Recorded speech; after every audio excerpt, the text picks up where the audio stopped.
가을입니다. 가을이 되면 낙엽이 떨어지죠. 바람이 떨어진 낙엽을 이리저리 몰고 다니고 있습니다. 나뭇가지에 붙어있는 빛바랜 잎들도 떨어질 준비를 하고 있습니다. 모든 낙엽수는 언젠가는 떨어질 것입니다. 그것이 자연의 순리이기 때문입니다. 잎이 물들고 그리고 떨어지는 이 가을에 우리는 영혼을 생각해 봅니다. 내 영혼, 그리고 나 외에 다른 사람의 영혼을 생각해 보는 것입니다. 그 영혼들이 언젠가는 낙엽처럼 떨어질 것입니다. 그리고 대지에서 안식을 취하게 될 것입니다. 저는 지난 주일 김인석 집사님 묘지에 다녀왔습니다. 그곳에는 이기옥 권사님, 김봉년 권사님도 함께 계십니다. 그분들이 계시는 그 묘지 주변의 비석마다 십자가가 진하게 새겨져 있었습니다. 다들 천국에 가셨겠죠. 저는 그분들 앞에서 기도했습니다. 세 분 권사님들과 집사님이 계신 천국에서 언젠가 반갑게 만나도록 그렇게 기도했습니다. 여러분, 우리는 이 땅에서 영원히 살 것 같지만 영원토록 살 수 없습니다.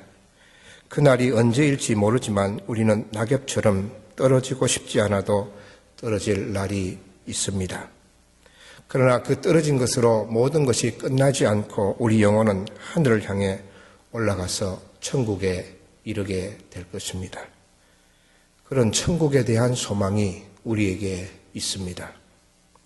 얼마 전에 Fruit of Heaven, 나는 천국을 보았다라는 책을 읽었습니다. 이 책은 신경외과 의사로 재직하던 저자가 대장균성 뇌방염으로 뇌사 상태에 빠져서 7일 만에 깨어난 이야기입니다.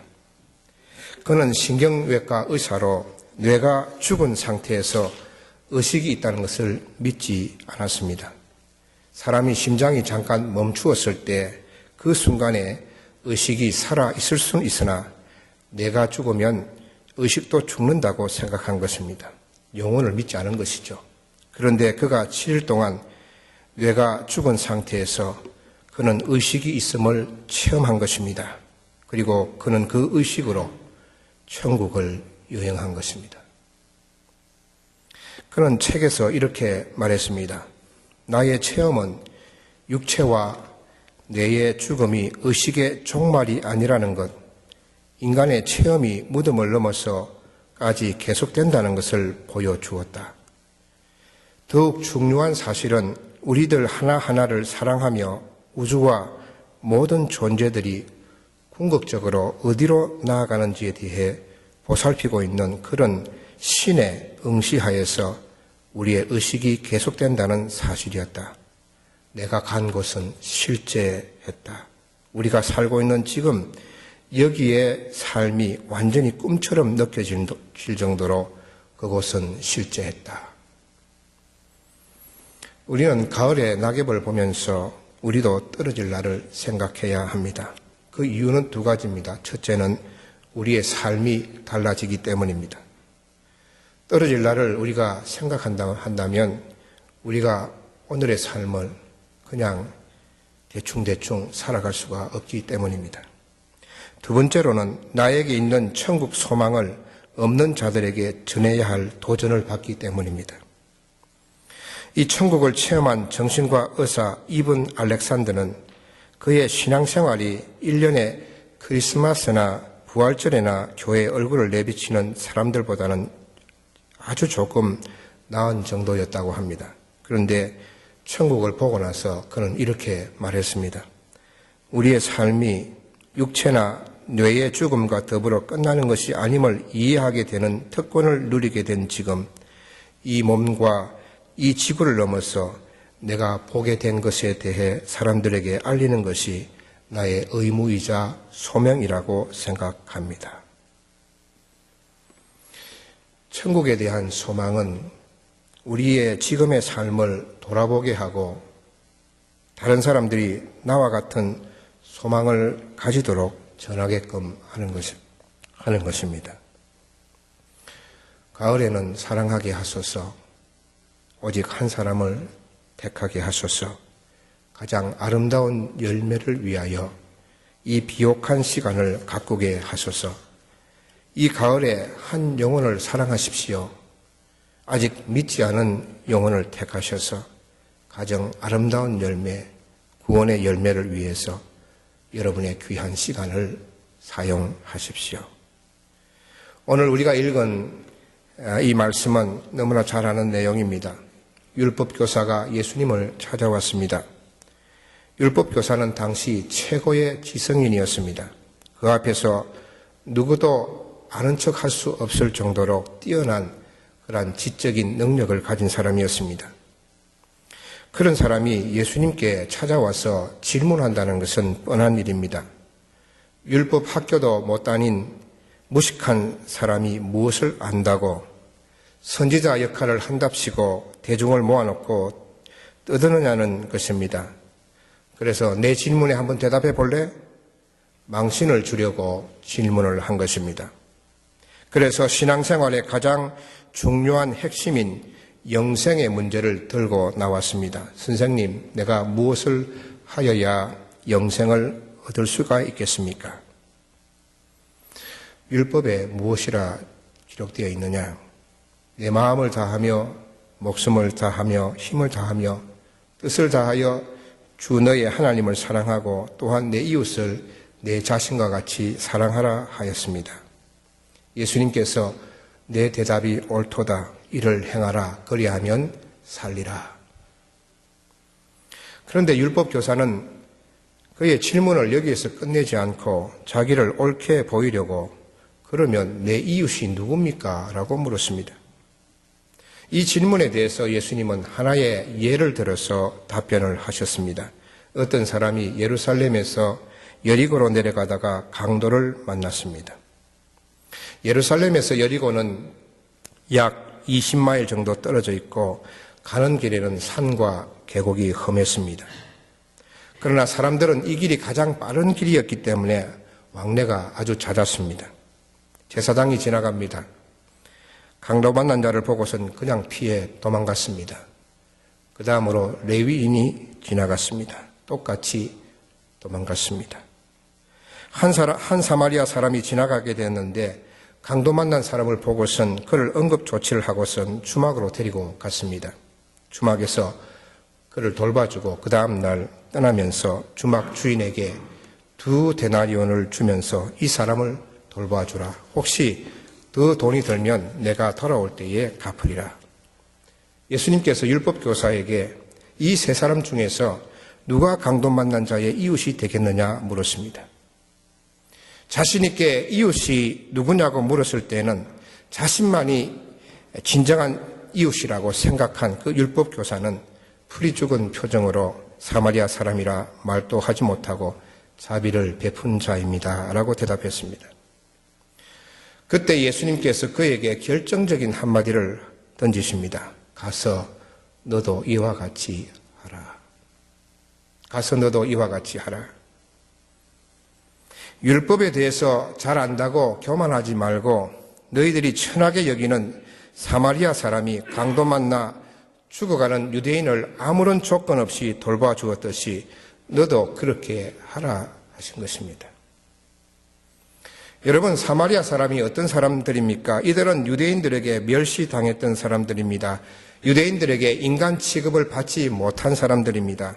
아수르가 이스라엘을 통치할 때에 아수르와 이스라엘 사이에 생겨난 혼혈족이 사마리아 사람들이었습니다.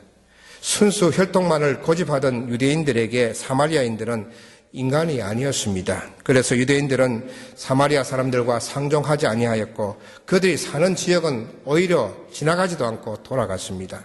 부정탄다는 것입니다. 이렇게 유대인들에게 멸시를 당하고 인간 취급받지 못하던 사마리아인이 강도 만난 유대인을 구해준 것입니다. 이것은 정말 있을 수 없는 사건이요, 어디 보면 획기적인 그러한 사건인 것입니다.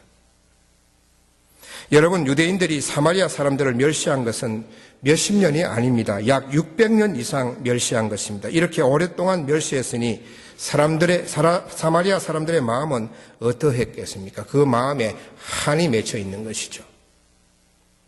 그렇게 한 맺힌 사람들 중에 한 사람인 사마리아 사람이 유대인을, 그것도 생명의 위협을 무릅쓰고 자기 물질을 쓰면서 도울 수 있었다는 것은 놀라운 일이 아닐 수가 없습니다. 그는 조상 대대로 내려오는 깊은 상처, 한을 극복한 대표적인 사마리아 사람이라 할 수 있을 것입니다. 그것을 오늘 읽은 본문에서 확인하게 됩니다. 어떤 사마리아 사람은 여행하는 중 거기 이르러 그를 보고 불쌍히 여겨 멸시하고 인간이 아닌 개 취급하는 그런 유대인들을 어떻게 그가 불쌍히 여길 수가 있겠습니까? 피멍이 든 마음으로 어찌 불쌍한 마음을 가질 수가 있겠습니까? 한 맺힌 마음으로 어떻게 사랑의 실천을 할 수가 있겠습니까? 그는 치유되었고 회복된 것입니다. 그래서 원수 같은 사람도 사랑할 수 있었고 기꺼이 도와줄 수 있었던 것입니다. 여러분, 우리의 사랑은 우리의 마음과 깊은 연관이 있습니다. 우리의 마음의 상태와 그리고 우리가 할 수 있는 사랑은 깊은 관련을 가지고 있는 것입니다. 우리 마음에 상처가 많고 그 상처가 깊다면 우리는 사랑하기가 어렵습니다. 사랑한다고 하더라도 마음 깊이 사랑할 수가 없는 것입니다. 여러분, 사람은 영적이면서 혼적입니다. 스피리추얼한 것이 채워졌어도 이모셔널한 것이 채워지지 않으면 영적으로 충만해도 오래가지 못합니다. 기도 많이 하고 성경 많이 읽고 영적으로 나무랄 것이 없어도 성격상 문제가 있다면 영적 충만이 금세 식어져 버립니다. 예배에 은혜 받았습니다.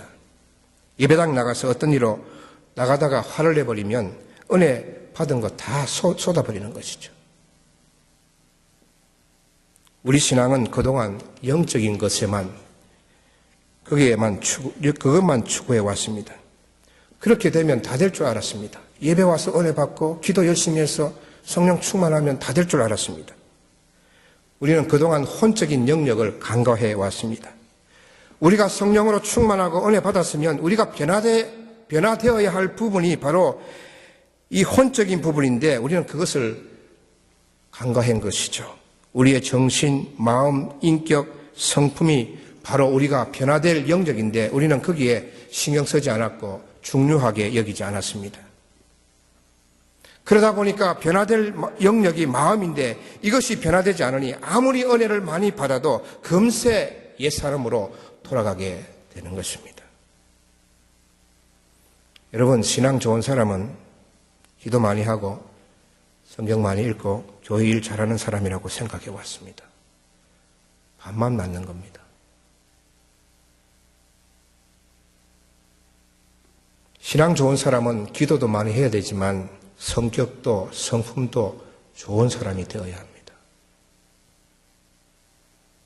한국 교회가 사회의 비판을 받는 이유는 영적인 것만 채워지면 된다는 입장이 강했고 좋은 사람, 착한 사람, 인격이 갖추어진 사람을 잘 길러내지 못했기 때문입니다. 마태복음 5장 15절에 이같이 너희 빛이 사람 앞에 비치게 하여 그들로 너희 착한 행실을 보고 하늘에 계신 너희 아버지께 영광을 돌리게 하라. 너희 기도 생활을 그 사람들이 보고 아버지께 영광을 돌리라 하지 않았습니다. 너희가 은혜 받는 것을 보고가 아닙니다. 너희가 교회 생활 잘하는 것을 보고가 아닙니다. 세상 사람들은 우리가 기도 많이 하고 예배 잘 드리고 교회 생활 잘하는 것에 대해서 전혀 관심이 없습니다.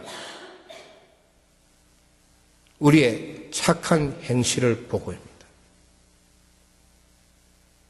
우리의 착한 마음을 보고입니다. 우리의 인격을 보고입니다. 여러분, 하나님은 영적인 것에만 관심을 가지신 분이 아닙니다. 우리 마음에 깊은 관심을 가지고 계십니다. 그래서 시편 34편 18절에 보면 여호와는 마음이 상한 자를 가까이 하시고 우리 마음에 깊은 관심을 가지시고 마음이 상한 자를 가까이 하시고 그의 상한 마음을 고쳐주시는 것입니다. 이사야 61장 1절에 보면 주 여호와의 영이 내게 내리셨으니 이는 여호와께서 내게 기름을 부어사 가난한 자에게 아름다운 소식을 전하게 하려 하심이라. 나를 보내사 마음이 상한 자를 고치며 포로된 자에게 자유를, 갇힌 자에게 노임을 선포하며. 예수님께서 성령을 받으시고 이 땅에 오셔서 하신 일 중에 하나는 마음이 상한 자를 고치시는 것이었습니다.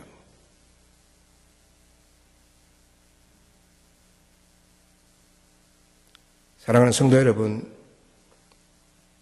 우리의 마음의 상처를 주님께서 치유하십니다. 예수님께서 치유하시지만은 내가 그 상처를 드러내지 않으면, 내가 그 상처를 주님 앞에 오픈하지 않으면 치유될 수가 없습니다. 예수님께서 치유하시지만 나의 그 아픈 상처를 의사이신 예수님께 드러내고, 그리고 나를 멸시하고 나를 무시하고 나를 거절했던 사람을 용서하는 것입니다. 그럴 때에 치유될 수가 있습니다. 우리가 어떻게 상처를 치유받을 수 있을까요? 여러 가지가 있겠지만 봉사하는 것입니다. 다른 사람들을 돕는 것입니다. 그럴 때에 우리 마음의 상처가 치유됩니다. 제가 아는 한 분은 선교지에 가서 강도를 만났습니다. 우리는 경험이 없지만은 자기는 일생을 살아가면서 그런 경험은 처음입니다. 얼마나 놀랬겠어요. 정신병이 찾아왔습니다. 정신이 쉽게 이야기해서 돈 것이죠. 그래서 그 충격으로 선교지를 떠났는데 정상적인 생활을 할 수가 없는 것이죠. 그것을 우리는 심리학 용어로 트라우마라고 합니다.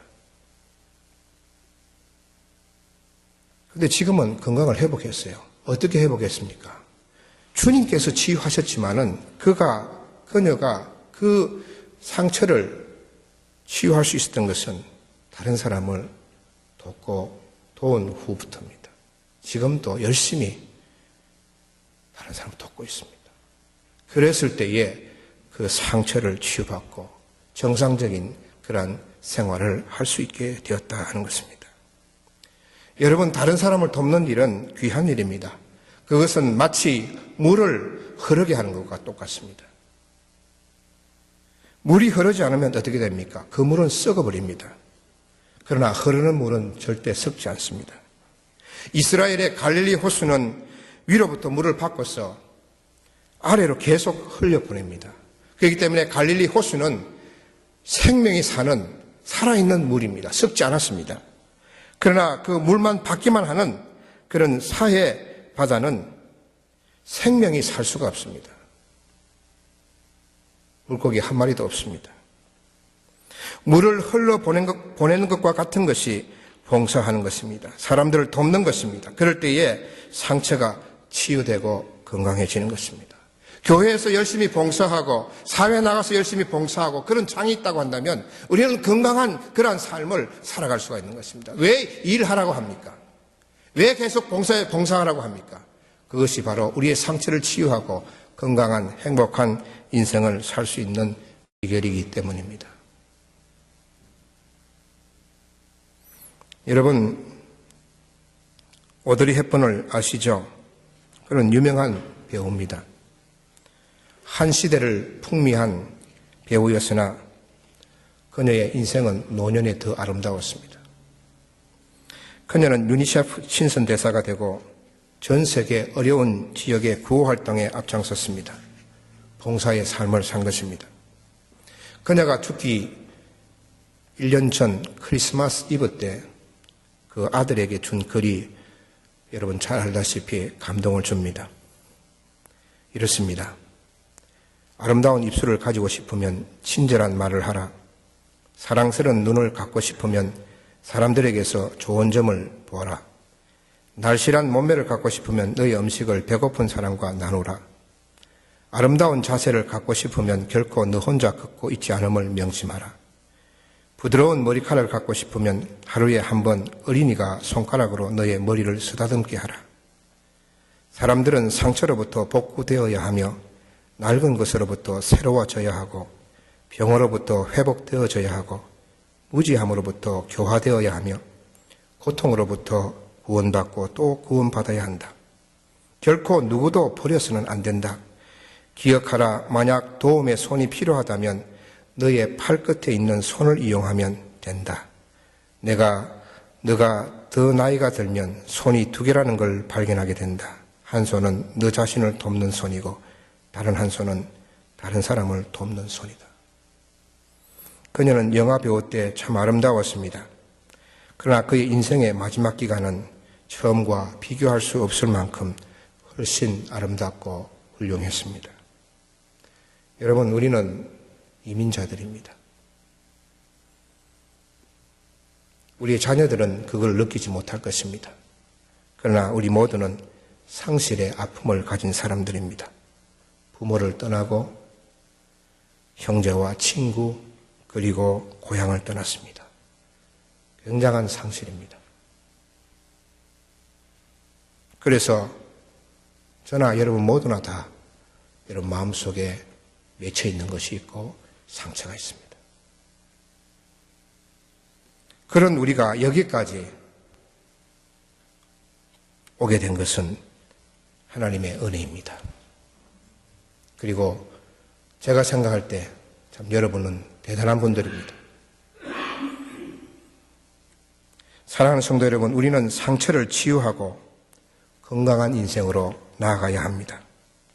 그래야 나도 행복하고 내 주변에 있는 다른 사람들도 행복해집니다. 그리고 하나님께서 나에게 부탁하신 영혼들을 사랑할 수가 있는 것입니다. 이 가을에 사랑하겠습니다. 오직 한 사람을 택하여 가장 아름다운 열매, 영혼 구원을 위하여 저의 귀한 시간을 사용하겠습니다. 기도하겠습니다.